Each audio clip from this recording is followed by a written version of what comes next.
d'Algérie était tout à fait net, hein, tout à fait explicite, même s'il était à terre, même s'il était, etc. Donc, au fond, c'est dans ce contexte-là hein, qu'il y a cette réaction, au fond, cette affirmation d'une identité autre fondée sur une langue et une religion. Alors, à partir de 90, donc, on a une politique d'hostilité, d'occultation, d'exclusion, puisque des indépendants jusqu'à ces années 90, le berbère est exclu de tout champ institutionnel, hein, y compris l'université. Hein, y compris l'université, même en tant qu'objet d'étude, hein, il faut être tout à fait clair là-dessus, y compris au Maroc, hein, malgré ce que j'ai dit d'une certaine souplesse plus marquée au Maroc qu'en Algérie. Hein. Je veux dire par là qu'il y avait des chers de berbères à Alger, à Rabat, institué aux études marocaines, l'ancêtre de la faculté des lettres, elles ont disparu à l'indépendance. Le jour même de l'indépendance, elles ont disparu. Hein. Donc même en tant qu'objet d'étude, au fond, hein, c'est d'ailleurs tout ça est. On est tout à fait dans cette idée, au fond, il ne faut même pas nommer, hein, vous ne trouverez pas un texte où on nommait, hein, on avait revisité la charte de Tripoli, la charte d'Alger, les chartes, etc., tous les textes constitutionnels, juridiques marocains, vous ne trouverez pas le mot berbère, hein, vous ne trouverez jamais le mot berbère, ça n'existe pas.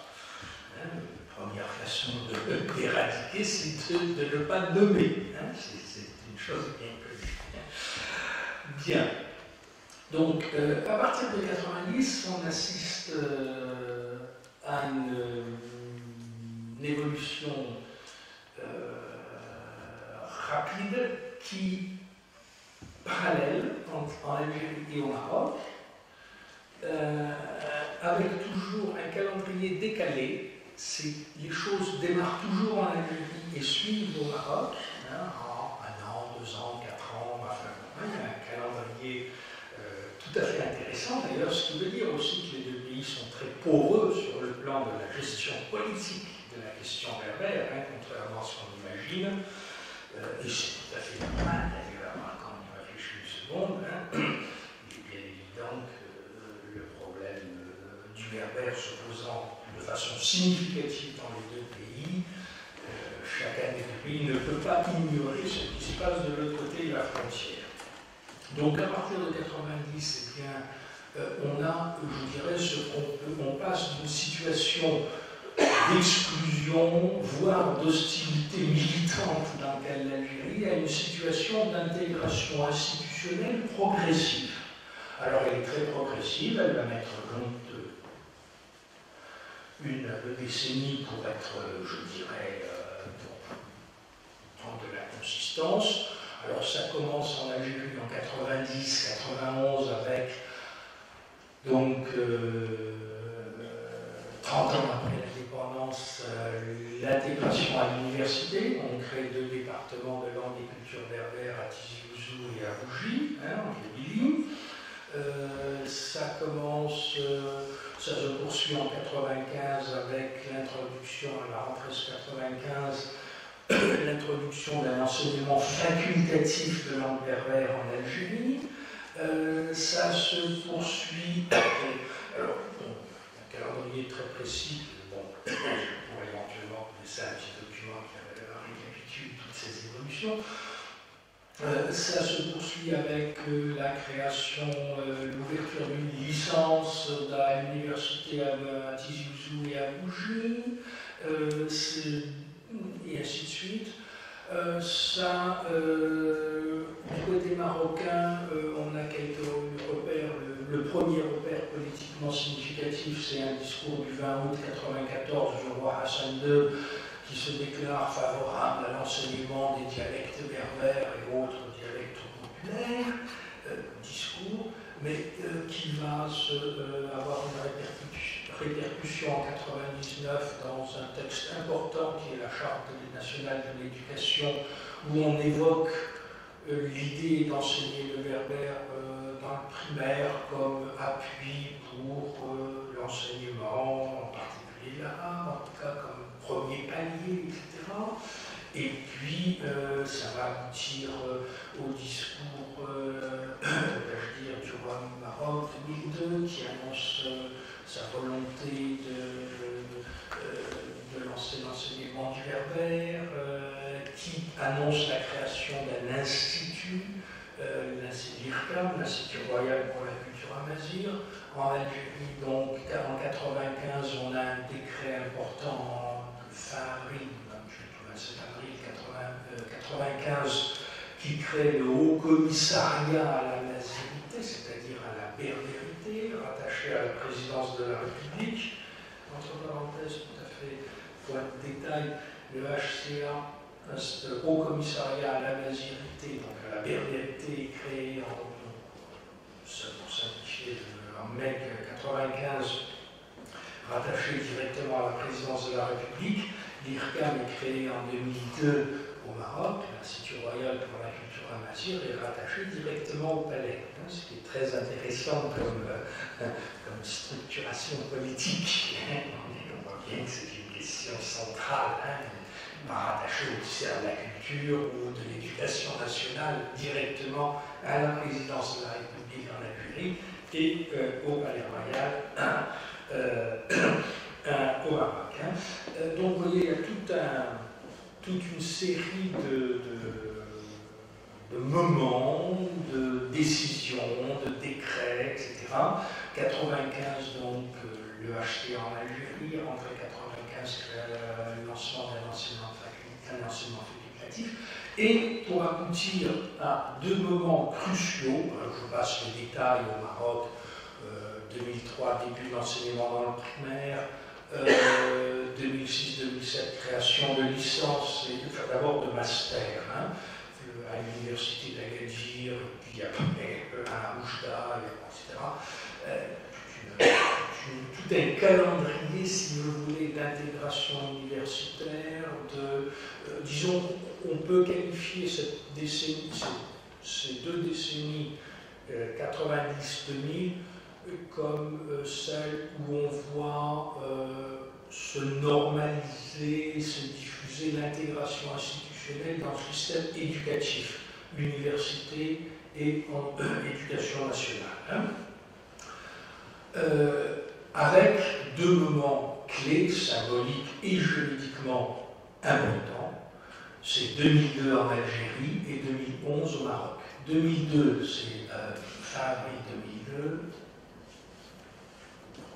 de la promulgation, je crois, en Algérie, c'est l'intégration, la reconnaissance du berbère comme seconde langue nationale dans la constitution algérienne. Article 3 bis. L'article 3 nous dit l'arabe est langue nationale et officielle, et on introduit un article 3 bis par réforme constitutionnelle par voie parlementaire, qui nous dit le berbère tamazigh est également langue nationale. Donc l'arabe en Algérie est constitutionnellement langue nationale et officielle, et le berbère langue nationale. Et 2011, juillet 2011, la dernière constitution marocaine, qui mérite, je vous lire l'extenso, parce que au fond, vous avez déjà toute la problématique de mon intervention de ce soir. La constitution marocaine donc nous dit, donc article 5, donc 1er juillet 2011, c'est récent, l'arabe demeure la langue officielle de l'État. L'État œuvre à la protection et au développement de la langue arabe ainsi qu'à la promotion de son utilisation. De même, l'amazigh, donc le berbère, constitue une langue officielle de l'État en tant que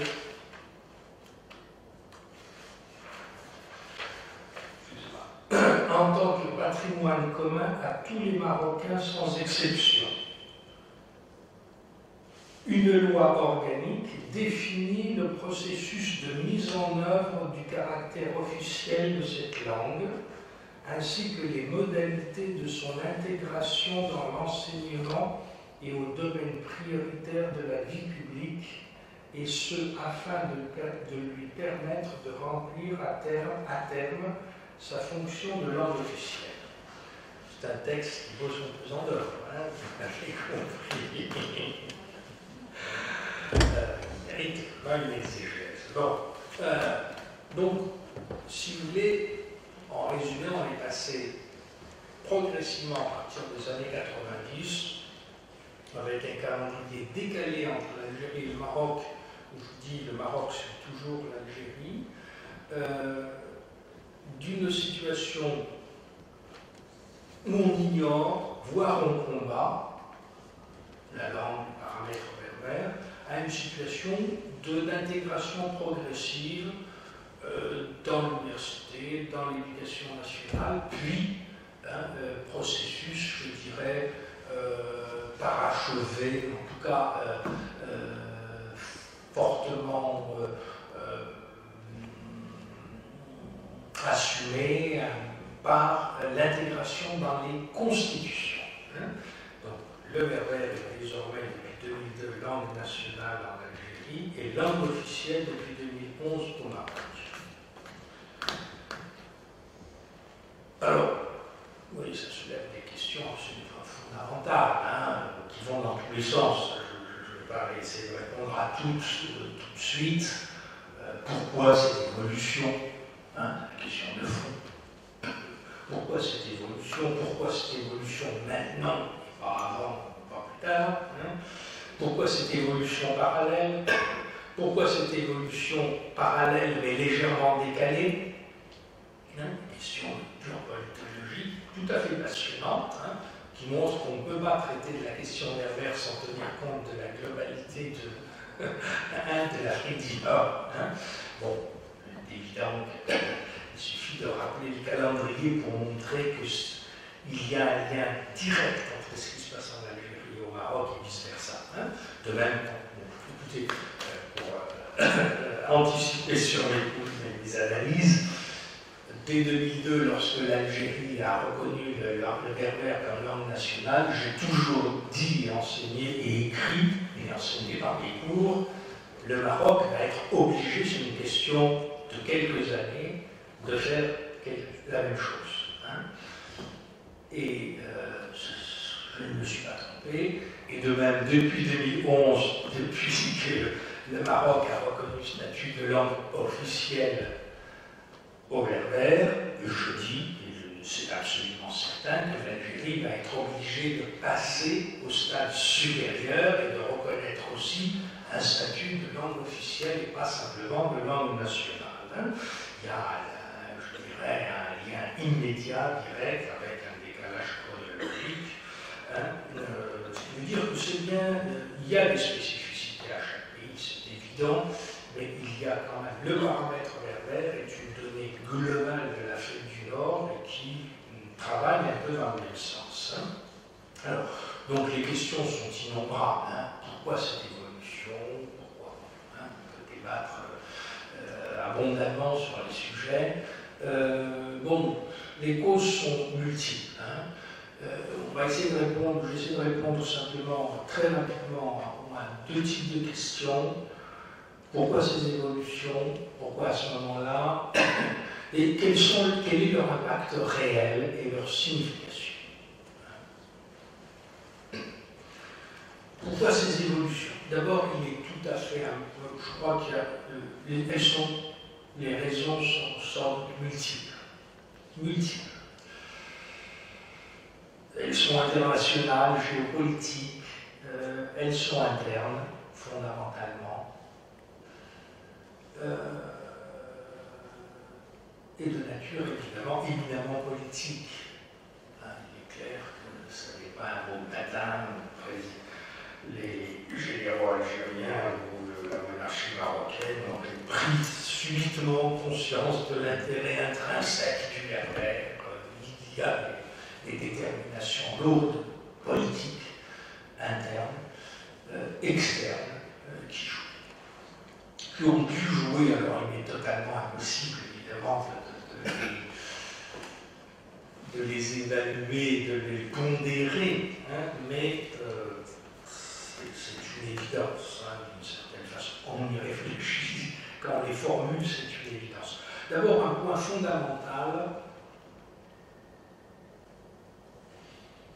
c'est que ces évolutions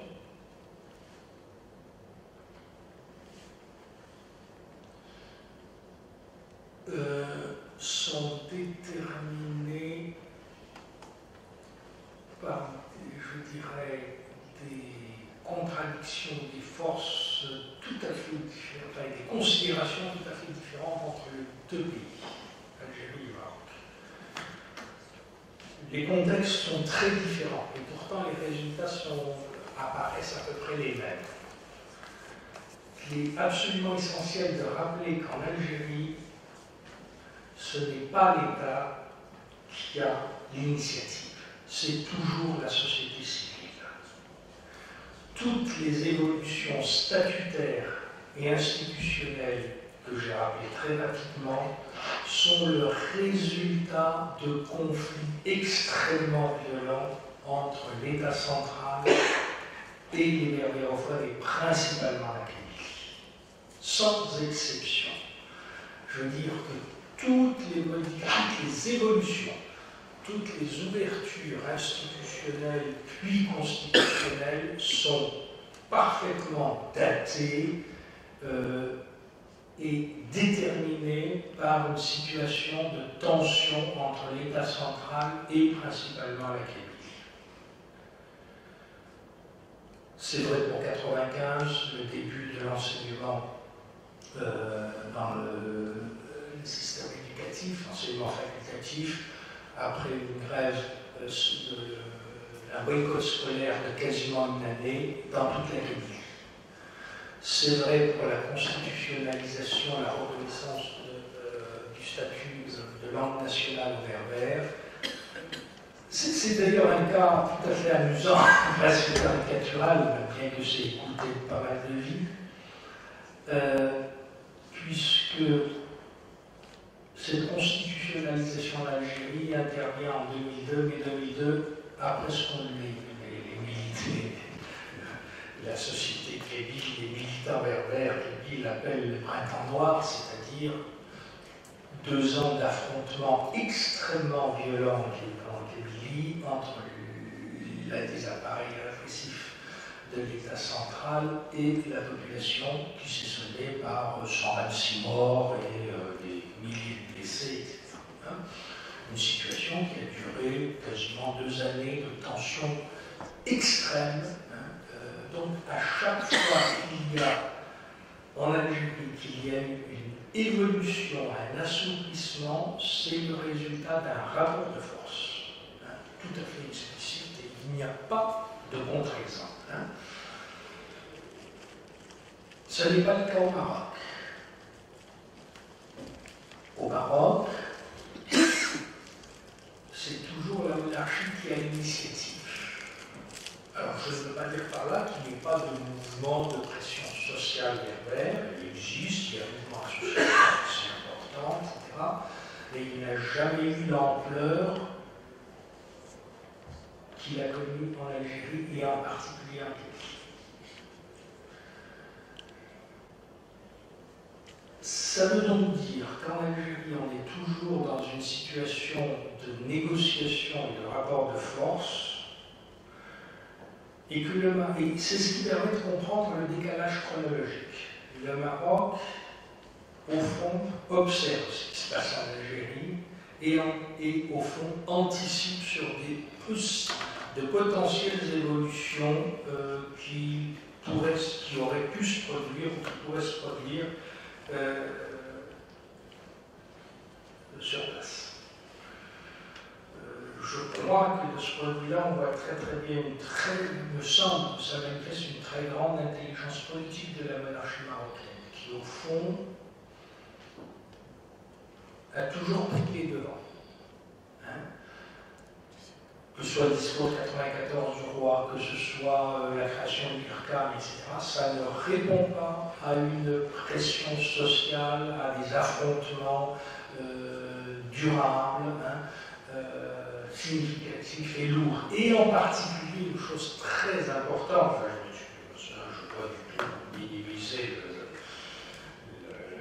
la militance berbère marocaine, et une donnée fondamentale qu'il ne faut jamais oublier. C'est quand Kabylie, en Algérie, en Kabylie en particulier, on peut l'étendre, hein, ça ne touche pas tout à fait que la Kabylie. Il s'agit d'un mouvement social large et à ancrage populaire et rural, ce qui n'existe pas au Maroc. La revendication berbère existe au Maroc, elle est le fait de la militance associative, d'intellectuels, de scolarisés, etc.